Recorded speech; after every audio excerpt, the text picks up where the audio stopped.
My name is Victoria Johnson, and this is my story. I've struggled with anxiety in the past, but I always did pretty good at hiding it. In high school, I kept my happy face on. My emotions were in check for the most part, but deep down, I was struggling. In college, I learned about coping skills, though, in my psychology classes, so I started utilizing those in my own life. What I failed to realize is that's not possible.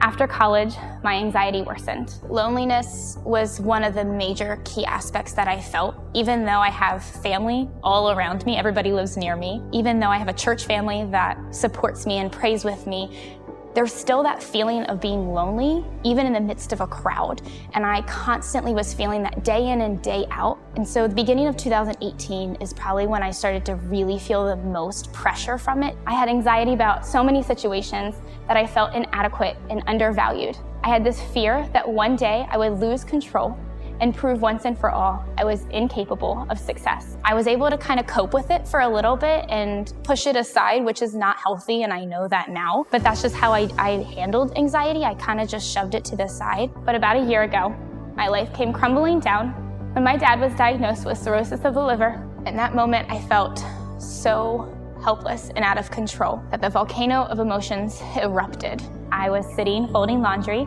and my husband asked me a simple question. I was so frustrated though that question led to a complete meltdown. Screaming, crying, was yelling at my husband who did nothing. I was so angry and worried and frustrated. I felt like I had no control over anything happening in my life. All the stress, all the anxiety that I had built up inside of me came crumbling down at that moment. What's got you overwhelmed, stressed out, to the point that you can't sleep at night? I know for certain that this isn't just Victoria's issue. The reality is that probably every one of us at some point, and probably not that long ago, you went through a season or a challenge where you got stressed out, where you felt overwhelmed by life circumstances. And a little bit of research on this from a medical perspective. Here's what goes on when you experience a stress event, something that causes you to get stressed out. Here's what happens. Your body actually releases adrenaline, which is what allows you to have kind of this fight or flight or freeze moment, right? Like that's actually what allows you to do that, is this powerful hormone called adrenaline. And so, this is like where maybe you've read a story of like some elderly woman who was able to lift the car off of, a car that had run somebody over, and it gave her like the power to lift the car up. Well, that's the hormone adrenaline that allowed her to do that, right? And some of you are adrenaline junkies. You just want to have all kinds of fun. And you like that feeling of a rush that comes from adrenaline. Well, here's what your body does. To counteract the effects of adrenaline and bring your body back into equilibrium, right? Because you can't run on adrenaline, your body releases another powerful hormone called cortisol. You probably haven't heard of that one nearly as much as you've heard of adrenaline. Cortisol counterbalances or counteracts adrenaline.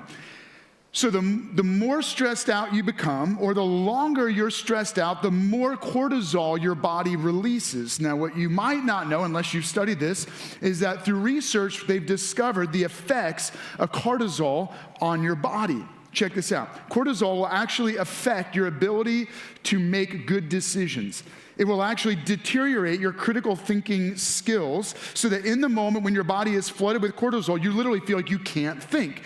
And so maybe you've been really stressed out, like you had like a really frightening situation, a really scary situation, and then like half an hour later, you're sitting there like, I can't think, I can't figure anything out. That's because the cortisol that's in your body literally is affecting the way your brain operates. It actually will rob you of sleep. They've proven that higher levels of cortisol will actually deteriorate your ability to go to sleep at night and actually will mess with your sleep patterns. Not only that, but it actually will affect your digestion and your immune system. So crazy enough, the more stressed out you are, the less you can think clearly, the more debilitated your body becomes, meaning your immune system gets weakened and actually causes upset stomach, meaning your digestive system deteriorates. So here's the thing, right? Like you're hearing this and you're like, great. Now I'm more stressed out. Hearing the fact that when I get stressed actually is deteriorating my body, messing with my ability to think, like this is just not helping me. And so, but first just kind of acknowledging that that's actually what's going on.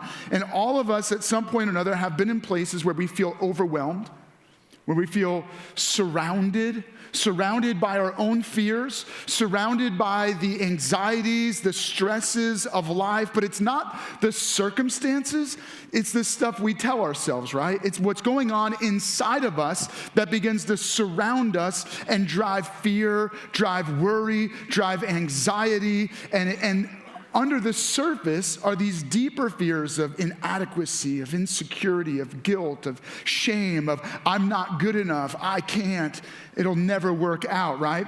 And these are these terrible feelings that kind of surround us, and they almost feel like they're hunting us, like an enemy that's haunting us. And that's where King David found himself, haunted by his past, hunted by his enemies. And so let me give you a really quick backstory of King David. So his story is found in the Bible. King David becomes known as the greatest king in the nation of Israel, but he, for many years, was actually hunted by the king of Israel. His name was Saul. Little crazy extra little thought, maybe for those of you that are stressed out by a mother-in-law or in-laws.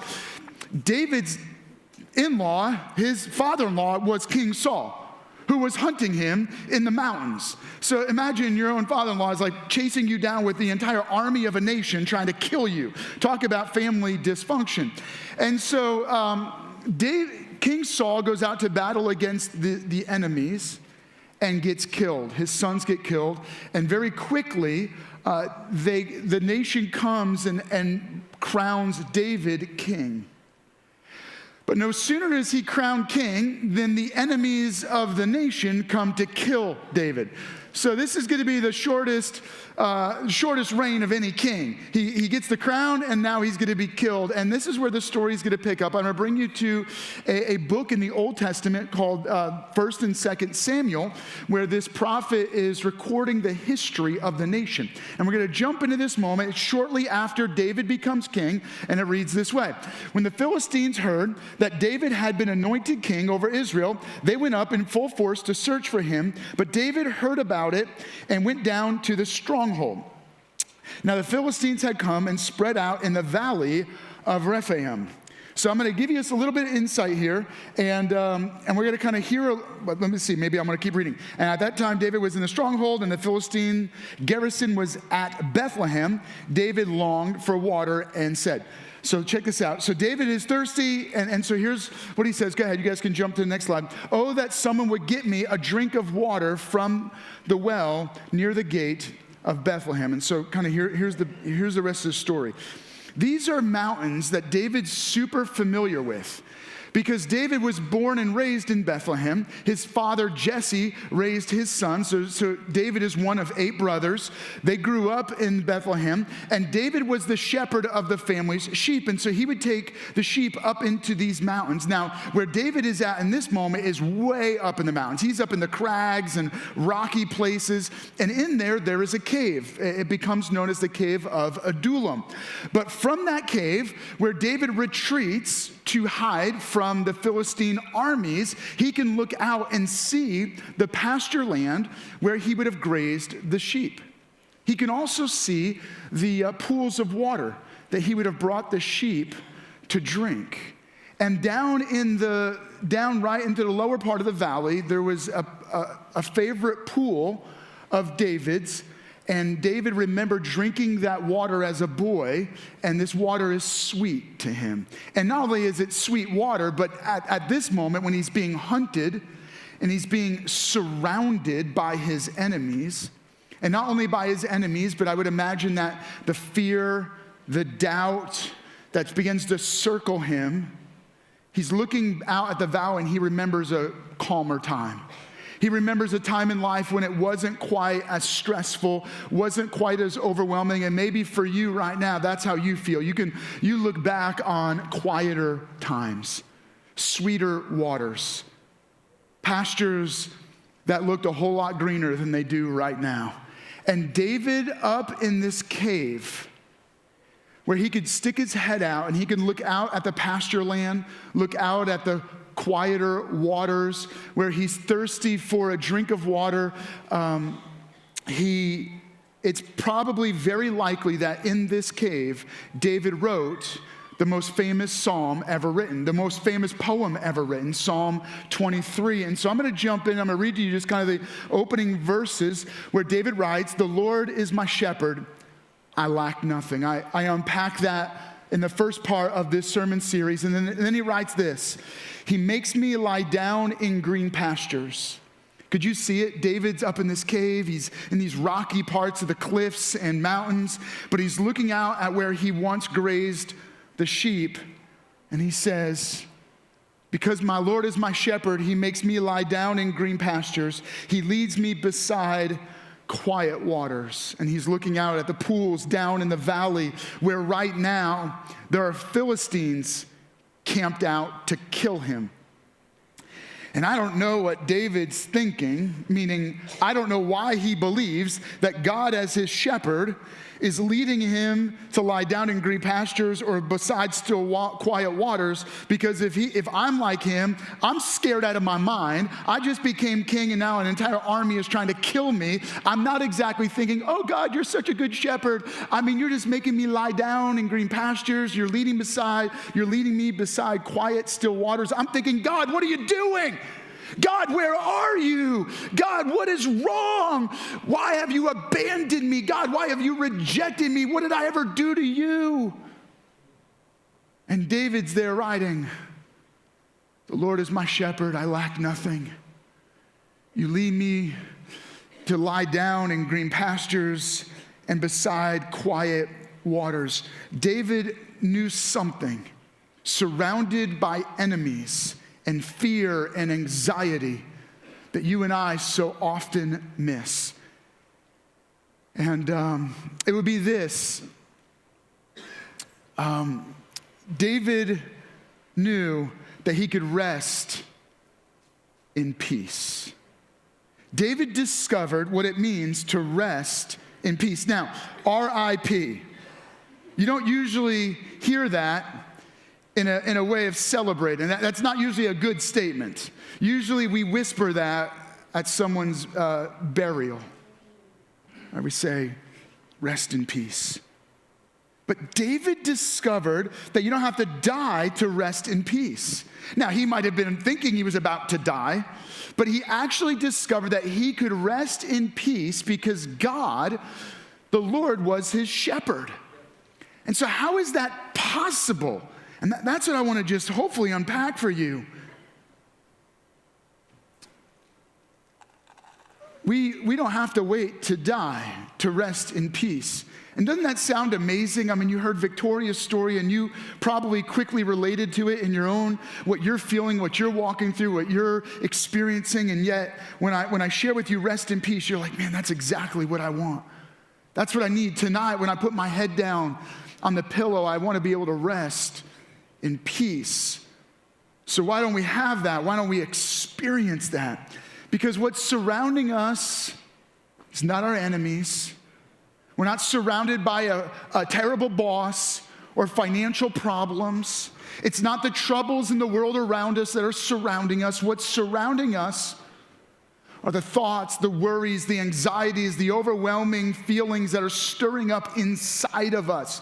It's crazy to think that we are surrounded by our own emotions, by our own turmoil, by our own troubles. It's as if we feel the foreboding trouble of something hunting us, but it's not an exterior, it's not some enemy that's chasing us. It's an enemy that lives within, and that's exactly what I want to address right now. In order for us to talk about resting in peace, we have to talk about what steals our peace, which is this inner spiritual battle that we all fight called sin. Every one of us born with a sin enemy, an enemy that hunts us and haunts us and surrounds us. This sin, this spiritual unrest, stirs up turmoil inside of us, causing us to feel anxious and afraid and feel overwhelmed. Now, please hear me. I am not saying that every anxiety Maybe you struggle with a panic disorder or some type of anxiety disorder. Please don't hear me wrong. I'm not telling you that that's sinful. What I am saying is that every one of us can relate to these feelings of being anxious and overwhelmed because we all have a deep root issue called sin. Sin that is at war with us. Sin that separates us from relationship with God, drives us to do what we want, and drives us in wrong directions that lead to our ruin and spiritual judgment. That's why we feel unrest.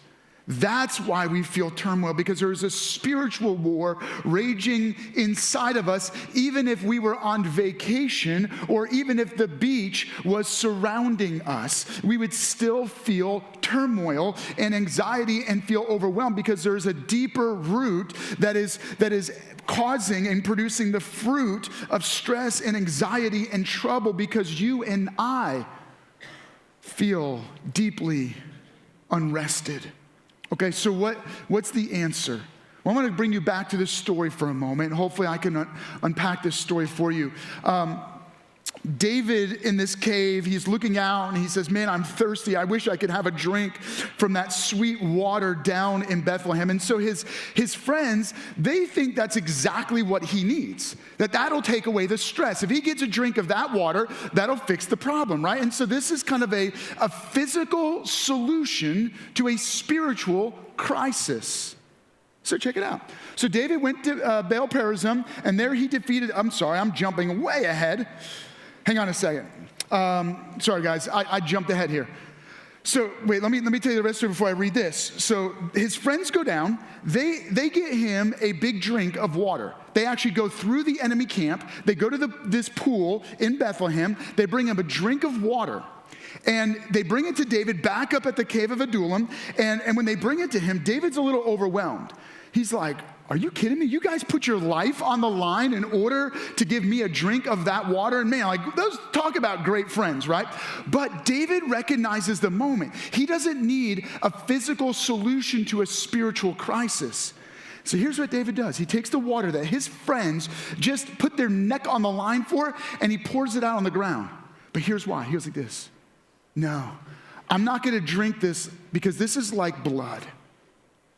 God deserves this. And so he pours it out as an act of worship to God. Your sacrifice was not for me, but driven by your love for God. And so I'm going to pour this out in worship to God.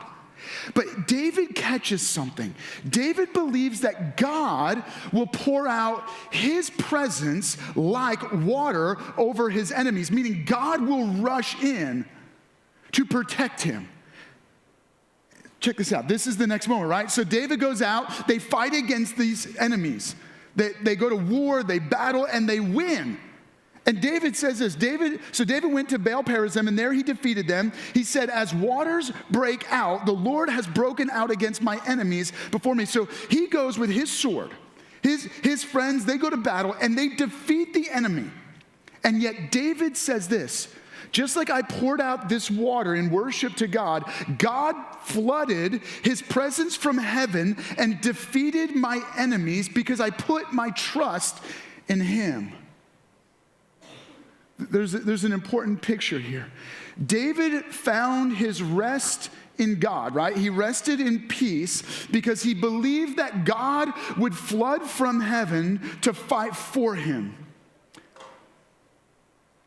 And that's what God wants to do on behalf of each one of us. Jesus said it this way. This is found in the Gospel of Matthew, chapter 11. I want to just read you this passage. These are the words of Jesus. He says he's saying to his followers, he's speaking to us today, come to me, all you who are weary and burdened, and I will give you rest. Take my yoke, which is that's the thing that they put over the oxen when they would go out and plow. He said, take my yoke upon you and learn from me, for I am gentle and humble. Interestingly, the only two characteristics Jesus ever referred to himself as. Jesus never describes himself any other way than in this verse where he says, here's what you know of me. I am gentle and I am humble in heart. and you will find rest for your souls. My yoke is easy and my burden is light. David receives the water from his friends, and he pours out the water like blood in worship to God. They went down to Bethlehem to retrieve this water. You know what Jesus did? Jesus, born in Bethlehem, comes and he pours out his blood like water on behalf of us.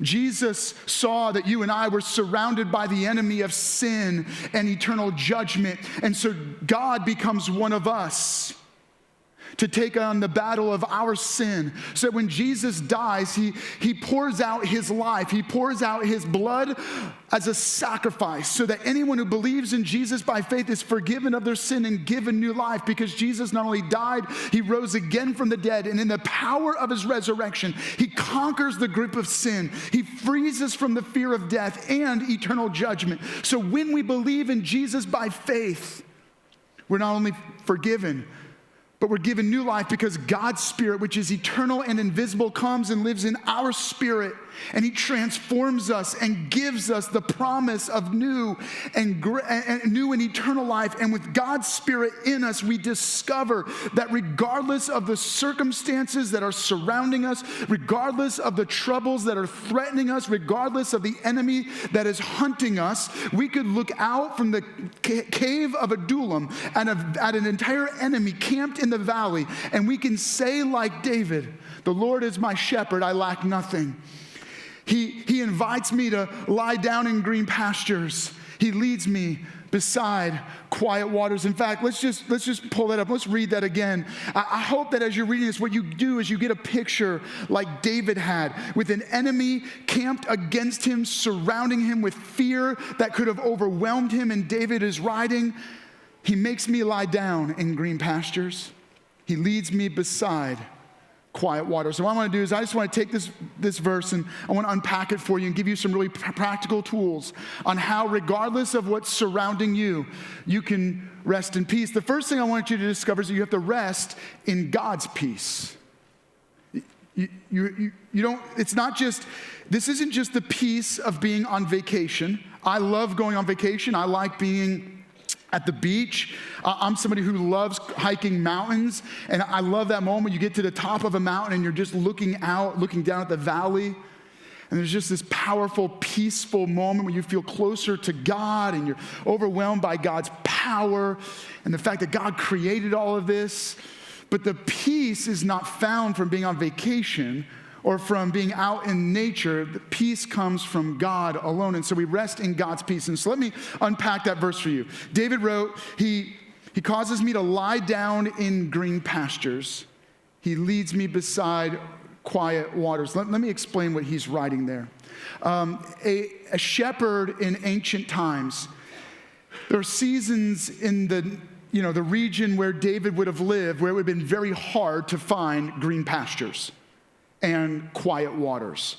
And so a shepherd has to work hard and look long to find the perfect place to bring the sheep so they can lie down and eat and drink beside quiet or with quiet waters. And what David is saying here is, I know that my God has worked hard to craft the perfect situation for me to rest in his peace.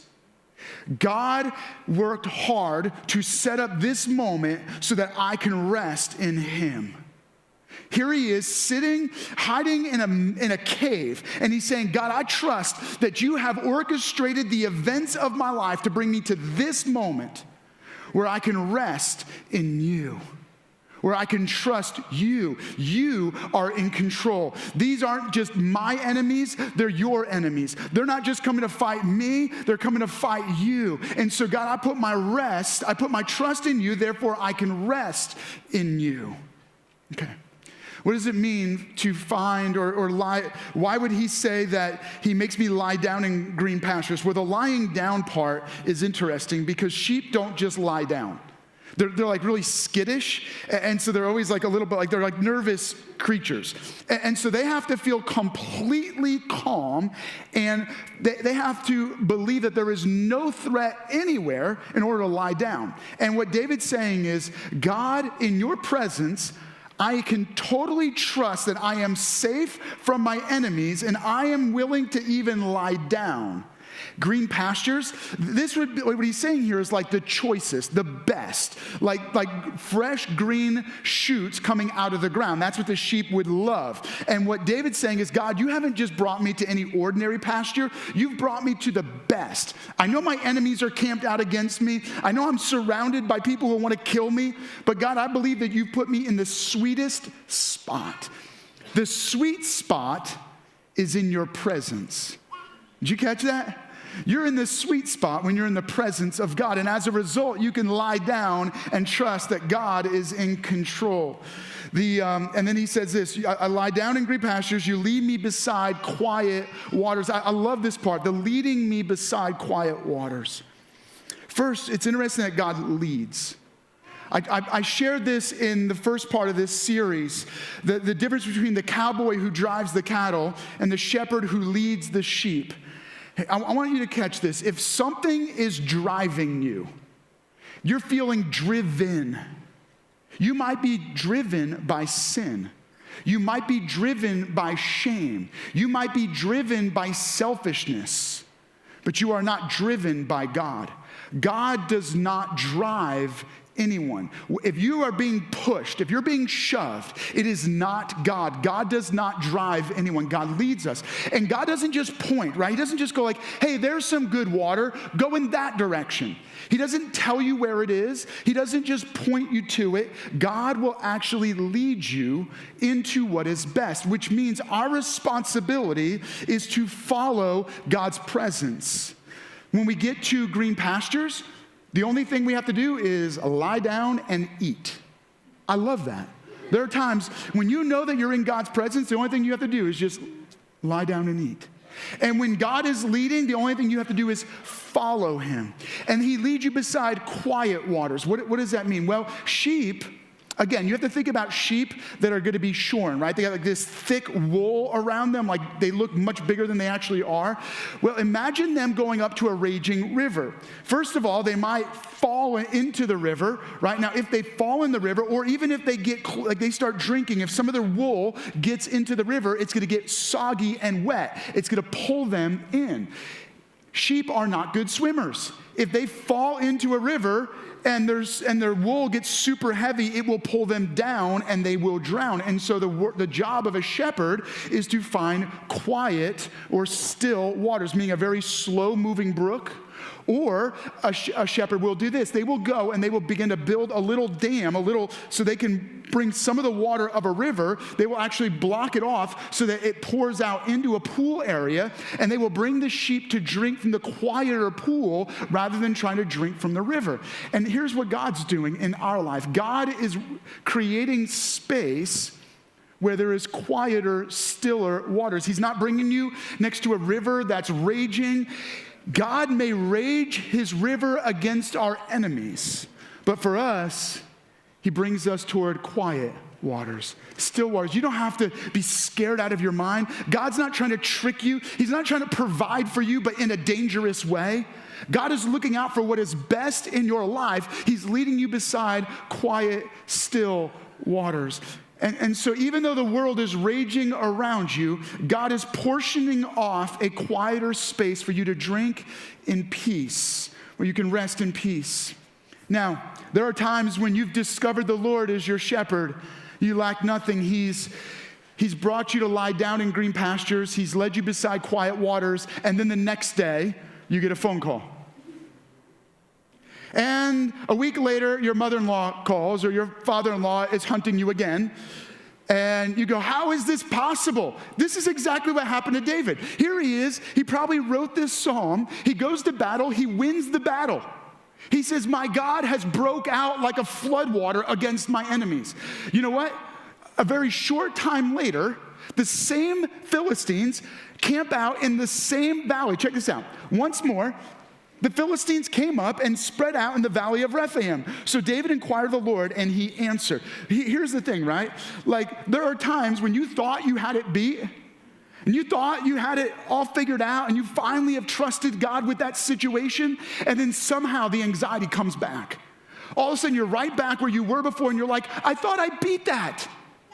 David's over here shaking his head going, are you kidding me? I thought I beat these people. I already defeated them in battle. They're the same enemy in the same valley, and he's right back up in the mountains going, you got to be kidding me. Here's the lesson I want you to learn in this. Rest is better than stress. All right, so that's all nice. Oh, right? But that doesn't make the enemy go away. But there is something David did because he discovered that rest is better than stress. It says that he inquired of the Lord and God answered him because he knew that he needed to rest rather than stress. That's the key, right? I have a choice.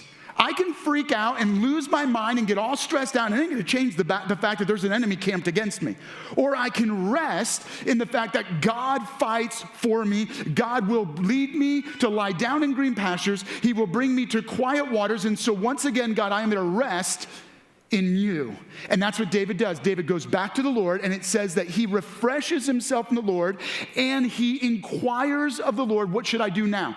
Because it would be easy to think that because it's the same enemy in the same valley, it should be the same battle strategy. But God actually gives him a completely different battle strategy. He goes, I know you fought them this way the last time. Now I want you to go around the back, and I want you to fight them in a new way. When you're facing the same battle with the same enemy, don't just assume that you should face it the same way. Go back to God and rest in his care. Trust him to help you fight those battles. Meaning, we've got to learn to rest in God. Resting means that I find my identity, my sense of security, my value in knowing God loves me. Here is what I want you to catch. Peace is not the absence of trouble, but the presence of God. I have peace, not because trouble isn't around me or surrounding me.